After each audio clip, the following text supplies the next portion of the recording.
There was a leak pipe problem at Red Sands. It's like the perfect storm. Every time we think we're through the bulk of it, something else happens, and we need to deal with that too, which we've done. That has led to a restoration of some of the pressure. So those areas that were affected this morning through the Red Sands leak are now back, and we're now back to the original two places which are suffering lack of water through the lack of pressure. Sanctuary and the higher parts of Gardeners Road continue. We continue to replenish stocks. We now have 3 of the 4 plants working at Governors Cottage. North Waterport, North Mole is working flat out. The water levels are increasing, which is why people are getting pressure back into their homes. And slowly but surely, we're making progress in the right direction, thankfully. You mentioned those areas which are still without water due to issues of water pressure. How long is it expected to take until stocks are replenished sufficiently, and can we expect to see overnight restrictions continue for some days?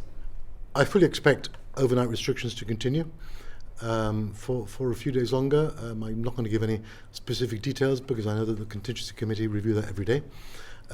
When we'll be back to some sort of normality, I don't know I would guess, an educated guess is probably early next week, when we bring up the stock to in excess of 20 million litres. We've had 2 million litres delivered by Spain by trucks in the last couple of days, and we hope that will be able to continue. We have a new reverse osmosis plant coming in, which we expect to be here by Tuesday, which will give us another 1 million litres a day of production. And obviously that will make a big difference. And I would hope by that time that we would be able to deal with the cutting of supply to certain areas and the general population at night, in the night hours. Obviously these are last course decisions that we have to take. We'd rather not, but they are helping to enable us to replenish the stocks, which is why we've introduced them. I read this morning of the largest reservoir in the United States having issues with stocks being depleted because of the enormous heat and because the additional use of water in this particular time having some significant problems.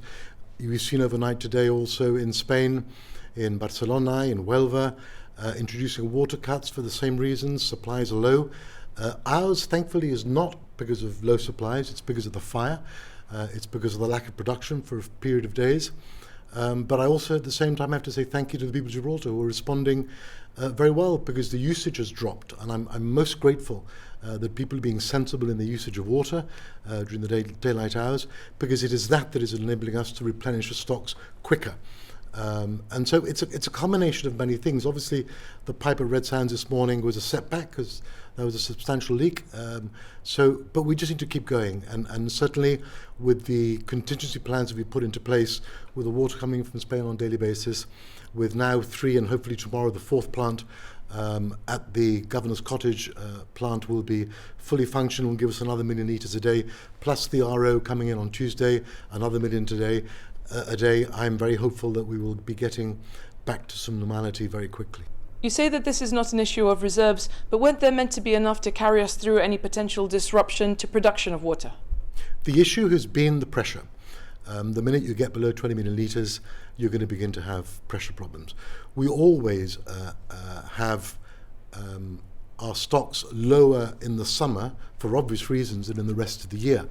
And so last year and this year, before this incident happened, we've been looking at making provision through temporary reverse osmosis plants, which is what we've got planned for the new plant at North Mole, to have additional capacity so that we'll have a significantly more being produced from North Mole for the future than we currently do. So summer is always a leaner time in terms of stocks, not just in Gibraltar but around the world.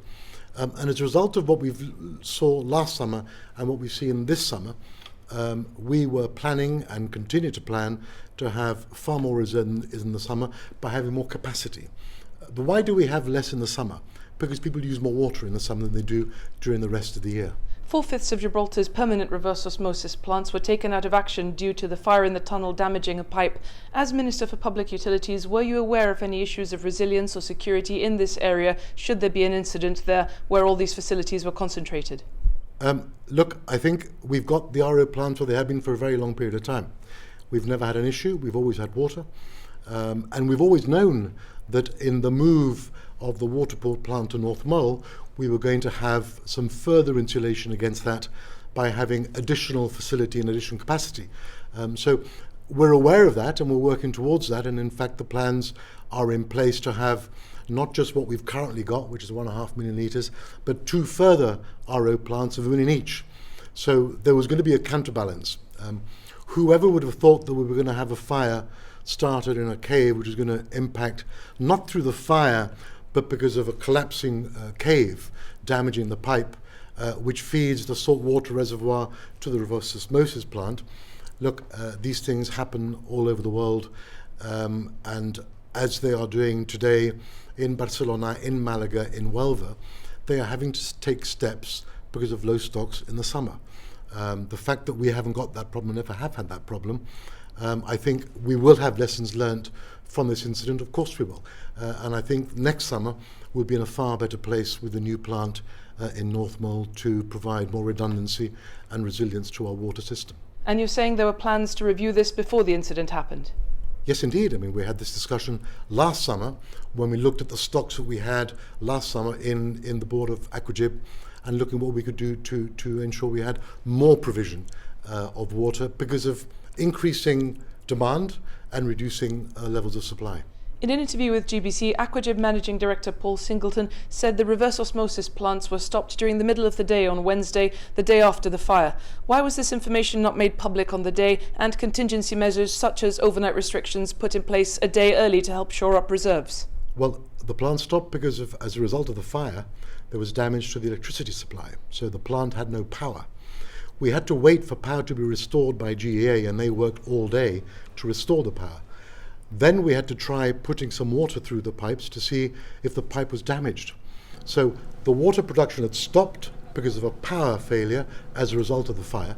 So we didn't know, is the honest answer. And we had to wait to test the pipe. And it's only when we tested the pipe that we knew there was a damage, which is when we started the redirecting of the temporary pipe all the way around, which was meant to take 5 days. We managed to complete the works in 2 days.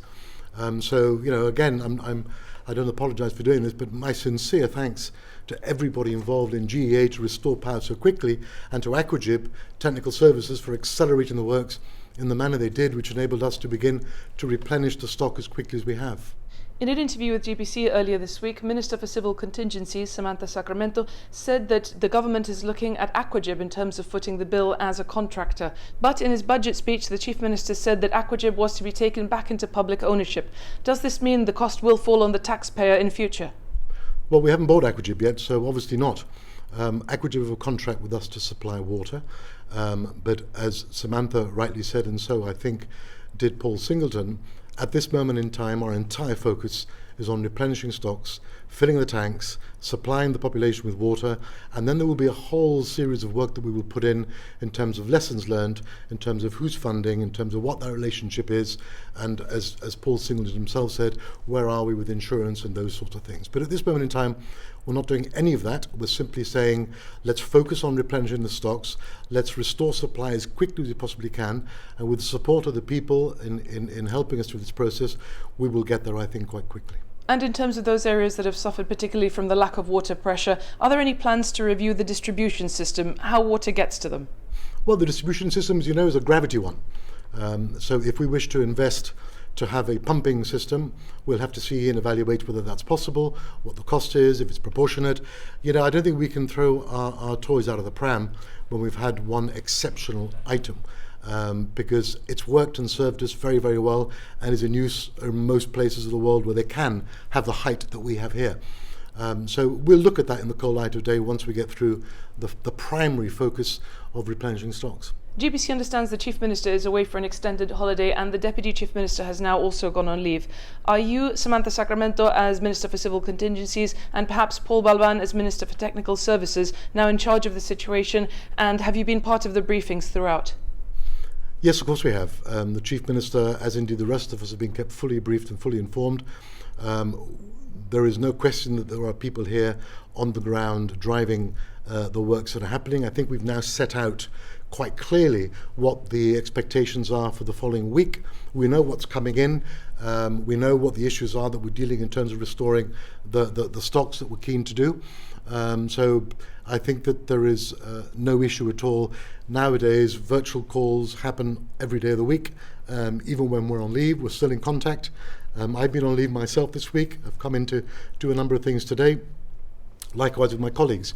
I think Joseph, as acting Chief Minister and DCM, has done a remarkable job in taking a hold of the situation with Samantha and driving forward and pushing forward to accelerate the replenishment of stocks as quickly as we possibly can. I think he's done a tremendous job. And in terms of the coming days, can you give us an idea of how the operation will continue to roll out? What work will be done? Well, the ongoing supply of water from Spain by truck we hope to continue. The delivery of the reverse osmosis plants. Tomorrow, the 4th plant at the Governors Cottage. The tests will be carried out and hopefully completed by tomorrow.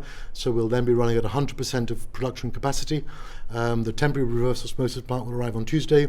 The cut in supply overnight into non-critical infrastructure will continue. All of those factors together, I think, will very early next week enable us to restore full stocks, full pressure, and have every part of GIB back to normal in terms of water supply.